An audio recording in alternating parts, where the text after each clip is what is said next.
एक व्यक्ति जब अपनी राजनीतिक पार्टी बनाता है, उसका चिन्ह डिसाइड करता है और सारे इलेक्शंस उसी पार्टी से लड़ता है, फिर अचानक एक दिन ऐसा क्या हो जाता है कि उसे अपनी ही पार्टी से निकाल दिया जाता है।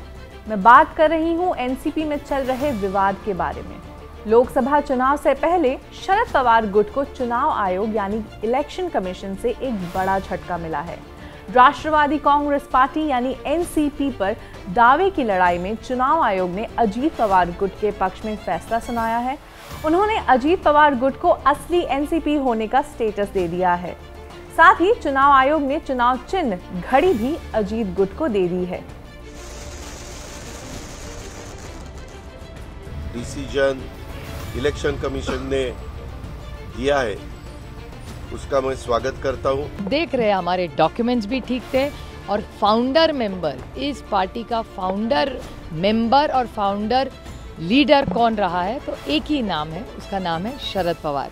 इस वीडियो में हम जानेंगे कि आखिर इलेक्शन कमीशन कैसे डिसाइड करती है किस गुट को दिया जाना चाहिए असली करार, और एनसीपी से पहले किन राजनीतिक दलों में ये फूट पड़ी है।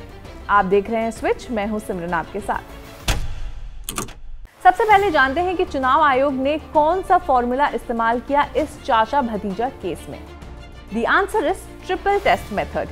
ये प्रोसीजर सुप्रीम कोर्ट ने अपने 1971 के एक लैंडमार्क जजमेंट में पास किया था और पोल बॉडी ने इसी का इस्तेमाल करके शिवसेना केस में भी इसी मेथड का इस्तेमाल किया था। तो क्या है ट्रिपल टेस्ट मेथड? इस मेथड में 3 टेस्ट फॉलो किए जाते हैं।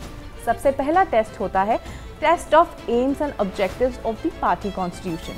इस टेस्ट में ये देखा जाता है कि दोनों गुटों में से किस एक ने पार्टी के संवैधानिक एम्स एंड ऑब्जेक्टिव्स को वायलेट किया है।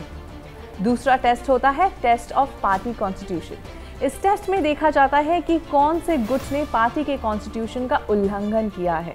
अगर दोनों ही गुट इन दोनों टेस्ट में न्यूट्रल पाए जाते हैं, तब जाकर थर्ड टेस्ट होता है और उस टेस्ट का नाम है टेस्ट ऑफ मेजॉरिटी।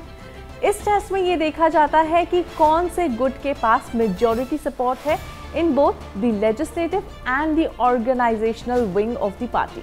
एनसीपी के साथ साथ शिवसेना के लिए भी इसी फॉर्मूले का इस्तेमाल किया गया था। उद्धव ठाकरे को साल 2022 में एक बड़ा झटका लगा था। एकनाथ शिंदे ने करीब 40 विधायकों के साथ मिलकर जून 2022 में उद्धव ठाकरे का साथ छोड़ दिया। इस सियासी घटनाक्रम के बाद महाराष्ट्र में महाविकास अघाड़ी की सरकार गिर गई और उद्धव ठाकरे को मुख्यमंत्री पद से इस्तीफा देना पड़ा। बाद में एकनाथ शिंदे ने बीजेपी के समर्थन से महाराष्ट्र में नई सरकार बनाई। पार्टी पर दावे की लड़ाई का मामला चुनाव आयोग तक पहुंचा और उन्होंने एकनाथ शिंदे के समर्थन में फैसला सुनाया। एकनाथ शिंदे को पार्टी और चुनाव चिन्ह दे दिया। वहीं उद्धव ठाकरे गुट को नया नाम शिवसेना ब्रैकेट उद्धव बाला साहेब ठाकरे मिला और उन्हें मशाल चुनाव चिन्ह असाइन किया गया। अब बात करते हैं एनसीपी की। यहाँ चाचा भतीजा के केस में भी कुछ ऐसा ही हुआ। अजीत पवार ने साल 2023 में कई विधायकों के साथ शरद पवार के साथ बगावत कर दी। वो मुख्यमंत्री एकनाथ शिंदे के नेतृत्व वाले भाजपा शिवसेना सरकार में शामिल हो गए। हालांकि अजीत के फैसले के बाद शरद पवार गुट ने पार्टी पर अपना दावा ठोका।